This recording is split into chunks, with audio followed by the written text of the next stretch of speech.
Balita. Samantala si Pangulong Marcos mga kabrigada, handa raw umupo sa BICAM para matutukan ang 2026 national budget. Ayon ho yan sa DBM. Brigada Maricar Sargan, ibrigada mo! Brigada. Live report. Inihayag ng Department of Budget and Management na handang umupo si Pangulong Ferdinand Marcos Jr. sa Bicameral Conference Committee kung kakailanganin upang matutukan ang panukalang pambansang budget para sa susunod na taon.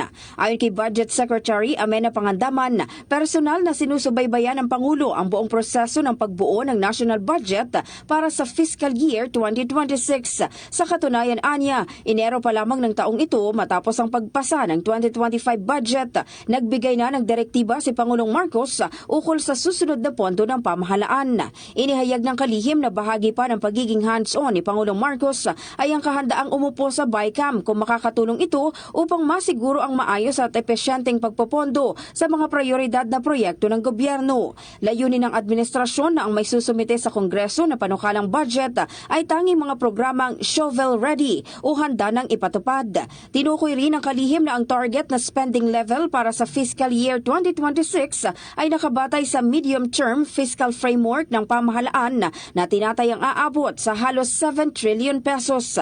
Samantala, una nang sinabi ng ahensya na posibleng umabot sa 10 hanggang 11 trilyon ang kabuang halaga ng mga budget proposal na isusumite ng mga ahensya ng pamahalaan para sa mga proyektong nais nilang ipatupad sa susunod na taon.